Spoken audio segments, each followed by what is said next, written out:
So I am unable to go to sleep right now, and I'm gonna go ahead and cast a match I saw, I don't know, from a few hours ago, and cast it.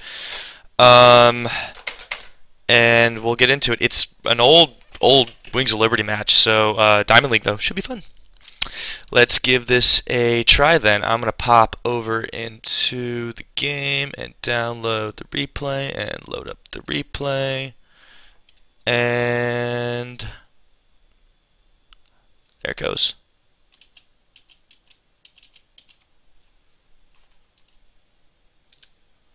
So hopefully you're seeing exactly that. Hold up. Yep. Wow. That's just infinite mirror action going on with the setup. All right, so here we go. We are in game. This is MouzThorZain against Viper. Viper is the yellow Terran in the top left. Is this a custom game? I feel like it is. I have no idea. Yeah.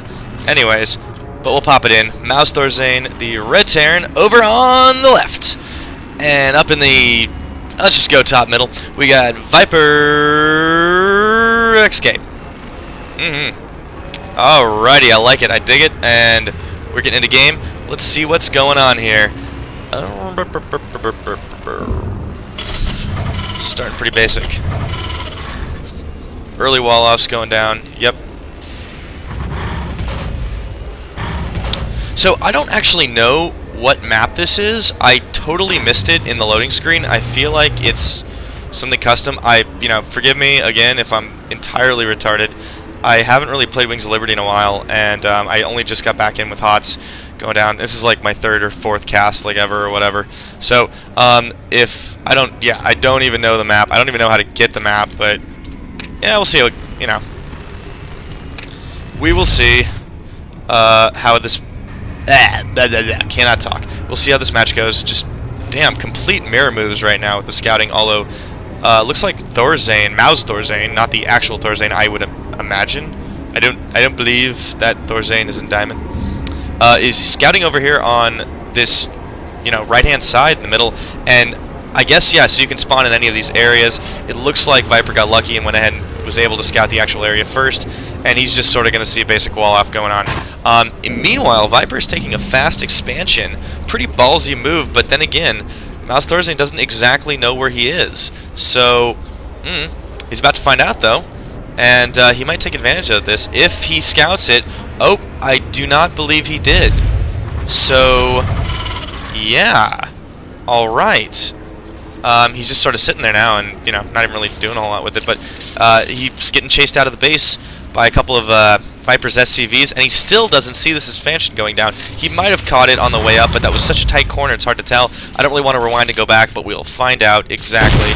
He's not really microing that SCV at all, so I doubt he even noticed it. This expansion for MouzThorZain is going down over here at, just a few minute or so behind, but Viper's SCV is going to get out unscathed, and in the meantime, there really is no clear advantage in either side right now, but MouzThorZain is marching up with the Marine, and he's got it rallied, so anything else pumping out of this barracks is going to be rallied straight to it. He's probably going to try to seize a little bit of map control. There's Zelnaga Tower right here.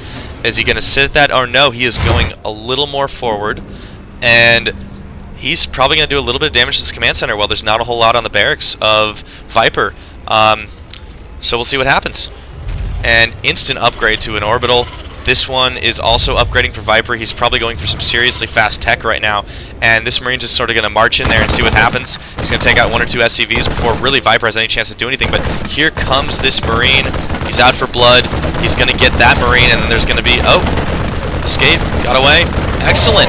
Excellent micro skills by MouzThorZain, but that Marine does die to that SCV. And that is just... if you're a Marine, that is just a horrific way to die. That is not what you want. That is a super terrifying SCV, and looks like this Marine's going to get a little bit of revenge, but then Viper comes straight back with another Marine, so a little bit of fun micro there. And in the meantime, back at MouzThorZain's base, the expansion's going up quite nicely. A couple of Marines building. There's a typical 3 racks here, and he's transferring some SCVs. Going for double gas, so he's starting to tech up a little bit. And, the Viper's response to that is pretty much the exact same thing. This is a total mirror matchup so far. Not a whole lot going on either way in terms of an advantage. So we will see whoever makes the first move. Looks like it's probably going to be MouzThorZain. He's marching around the map, just scouting a little bit, see if he can find any ninja expands or anything crazy like that.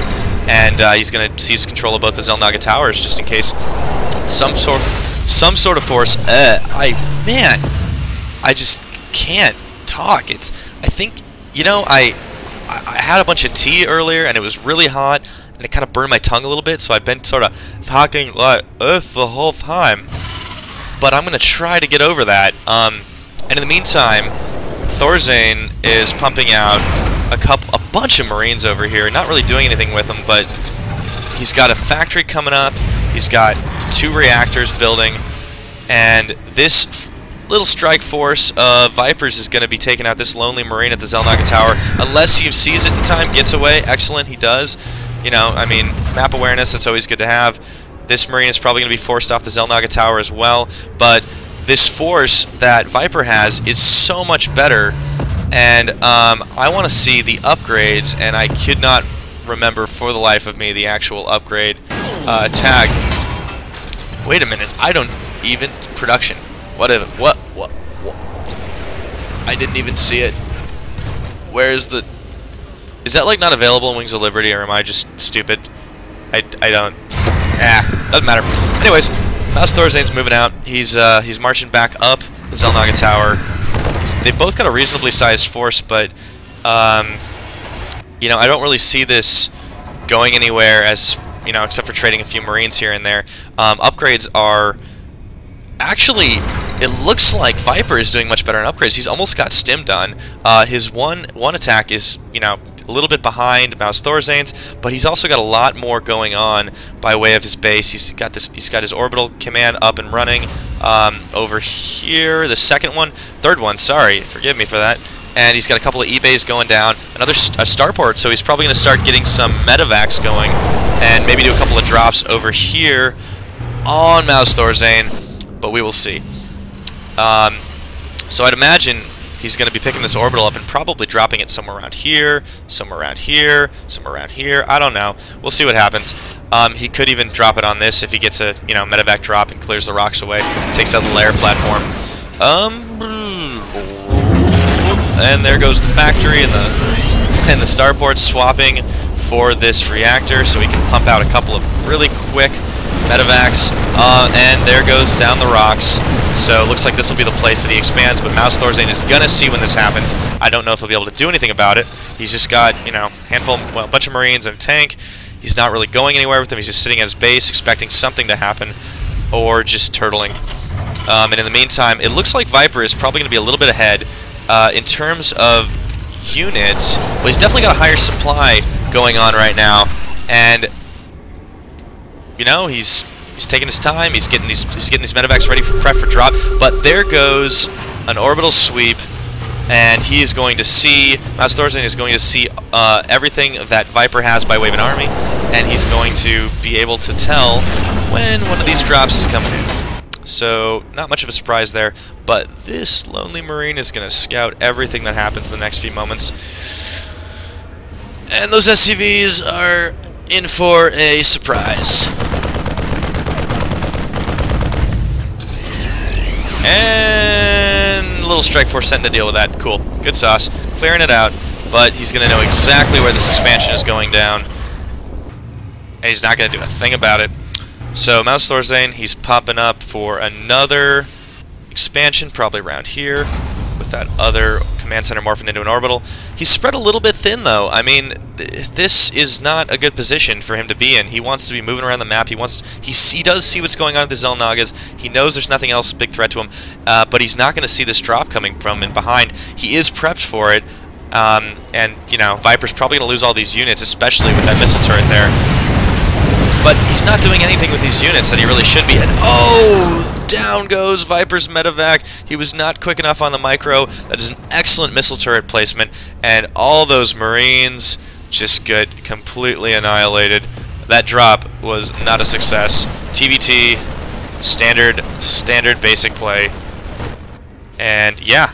So Viper's force, even though he's got a reasonably sized force here, I don't know. MouzThorZain's catching up in resources. He's rolling out with his tanks now, and he has got his upgrade. He's got 1 armor going and vehicle weapons, and yeah, so this is going to be a pretty significant push. He's probably going to go straight for this expo here, be able to take out a decent amount of it, if not the entire thing. But oh, Viper's army is moving in the same direction, and that sweep was able to see what's going on. Those tanks are going to get in position just in time, and boom, a little bit of Viper's forces get wiped out right there on the money. So there's going to be a little back and forth micro going on between the two of them, and you know, there's going to be sort of a nice little game of chicken being played by these two diamonds right here. So in the meantime, this expo's down, but it's a little bit behind Viper's. I wouldn't be that surprised if this drop goes straight into the back here. Yeah, it looks like it is. And unfortunately, you know, Viper's not going to be able to see this until it's a little bit too late. This bunker is going to be able to deflect some of the damage, but really not enough. And to be honest, he's probably going to send a bit of his army to take out whatever this drop has. And in the meantime, it looks like... So instead of going straight for it, the Marines and the Medevacs are rolling out straight into the expo at the exact same time this drop is happening. But it looks like it's been deflected, so, you know, pretty good scouting on either side. And these Marines are going to get caught in this pincer right here, and there's going to be an epic battle, and it looks like Viper's probably going to win this one. He's got the tanks. Unfortunately, it looks like MouzThorZain did not move his tanks out in time, and he loses his entire force. Super duper sad. And that is not a good place to be leaving here. Oh, Medevac, but he survives. Okay, good. Saved it. Clutch. Still not a good position for MouzThorZain to be in right now. He's going to go straight into turtling, just keeping his tanks right at the front of his natural. And in the meantime, let's take a look at how these guys are stacking up APM-wise. Okay. Looks like Viper's sort of letting off the gas a bit, but he's got a serious force marching just down the line, ready to, you know, just take out this base, except this little force is going to be a decent defense for it. We'll see what happens. Ooh, that Marine just gets completely boom roasted, and we've got another epic battle on our hands, but it really looks like Viper's got the upper hand on this one. Even though these tanks aren't rolled out, there's just nothing MouzThorZain can do about this. Tanks are a bit out of position right now, but he's still going to be able to take these down. Likely, he'll be losing quite a few of his Marines in the meantime, but, you know, Viper is just looking all sorts of good right now, and his supply is way up there. So the economy, you know, is picking up for MouzThorZain, but, you know, it's not going to help if he has all of this stuff just completely nuking him right now. And, you know, this little expansion down at the bottom is just not going to be what he needs. He needs a huge army, he needs something massed quickly, and he really just does not have the facilities for the production. He's got 5 Raxes, Starport, and two factories, but he's not going to be able to get out a sizable force until this natural, you know, does completely wiped out. Unfortunately, he was able to save his orbital. This one's probably next. He's going to be turning... Oh, hello. Looks like he's going to be building up 2 planetary fortresses, but he'll get them out in time. He's going to be able to defend this base reasonably well, but Viper has just got a serious upper hand right now. Even with the high ground, you know, he just doesn't have enough Marines. He doesn't have any tanks. He's losing supply depots left and right, and Viper is just marching all the way into his base. GG, there it goes. MouzThorZain is out. And, you know, for a mirror match, that was pretty damn suspenseful. Pretty exciting, I have to admit. I'm going to swap back into me. And, you know, guys, I hope you enjoyed it. I guess I'm kind of tired now. I don't know. I was sort of out of it. But hey, I hope you enjoyed the cast. This is like my 3rd or 4th one. I'm really trying to get the hang of this. And if you have any feedback, please leave it in my channel, wherever, you know, in the link. And I'm going to be posting this up on YouTube. I'll send you the link on the cast it. So enjoy. This is Pyrotechnics. Until next time.